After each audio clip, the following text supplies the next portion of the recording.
Hello කොහොමද? ඔන්න අද හනෑට වලින් හදන හෙයා ජෙල් එක හදන්න පටන් ගන්න ලෑස්තියි. ඉස්සෙල්ලාම හනෑට ඔයයි කොණ්ඩෙ ප්‍රමාණයට කොණ්ඩෙ දිග අනුව ගන්න ඕනේ.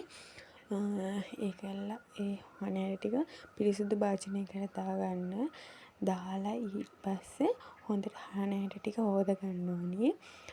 හොඳට හෝදගන්න ඉවර වෙලා පිරිසිදු භාජනයක් කියන්නේ ලිපේ තියෙන පිරිසිදු භාජනයක් අරගෙන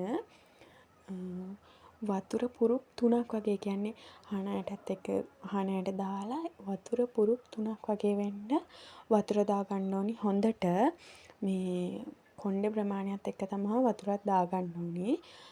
වතුර දාගෙන ඉවර වෙලා මේ ලිපෙන් තියන්න ඕනේ.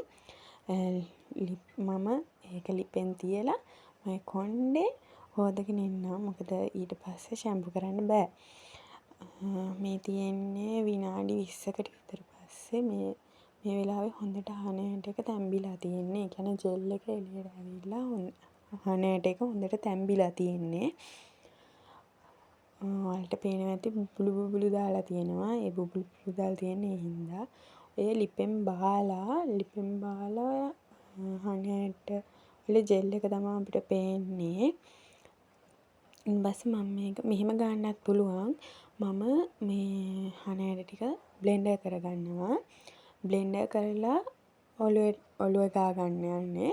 බ්ලෙන්ඩර් කරන්නේ නැතුවත් ගාගත්ත හැකි. මේ තියෙන බ්ලෙන්ඩර් කරාට පස්සේ හනෑට මූණෙත් ගානවා. මේ හනෑට වලින් මේ ඉස්සෝරි වලට ඒ වගේම ඔලේ තියෙන මේ ලෙඩ වලට හොඳයි. මේ ඔය තියෙන්නේ මේ ජෙල් එක ගෑවට පස්සේ මේ අද සීතල දවසක් ඒ නිසා වැස්ස හොඳටම ඒ නිසා මගේ කොණ්ඩේ මේ ගල් වෙලා නෑ ඒ ටික.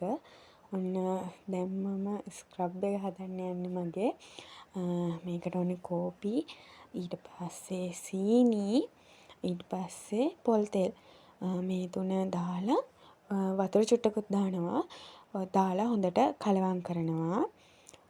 කලවම් කරලා ඇප්ලයි කරන්න තමයි තියෙන්නේ. එහෙනම් මගේ channel එක එක්ක එකතු වෙලා ඉන්න ඔයාලට ගොඩක් thank you. ඉස්සරහටත් මේ වගේ ඉන්න. අපේ channel එකෙන් ස්වභාවිකව ලස්සන වෙන විදිය මේ දේවල් අරගෙන ඉන්න බලාපොරොත්තු වෙනවා. එහෙනම් ගිහින් එන්නම්. පරිස්සමට සතුටින් ඉන්න.